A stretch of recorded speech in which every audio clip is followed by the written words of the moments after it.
September 26 tsunami நினைவு தினம். December 2004 ஆழ்கடலில் நிலநடுக்கம் ஏற்பட்டது. 9.3 லிட்டர் அளவில் பாய்ந்த நிலநடுக்கம்.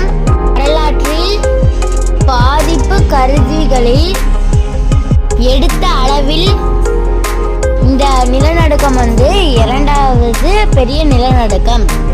இந்த நிலநடுக்கத்துக்காக பாதிக்கப்பட்ட பகுதி இந்தோனேசியா, இலங்கை. இந்தியாவில் தமிழ்நாடு, தாய்லாந்து நாடும் பாதிக்கப்பட்டிருக்கு. இதில் உயிரிழந்தவங்க 1,29,866 பேர் அப்படின்னு சொல்றாங்க. இந்த குட்டி தகவல் பிடிச்சிருந்தா லைக் பண்ணுங்க, சப்ஸ்கிரைப் பண்ணுங்க.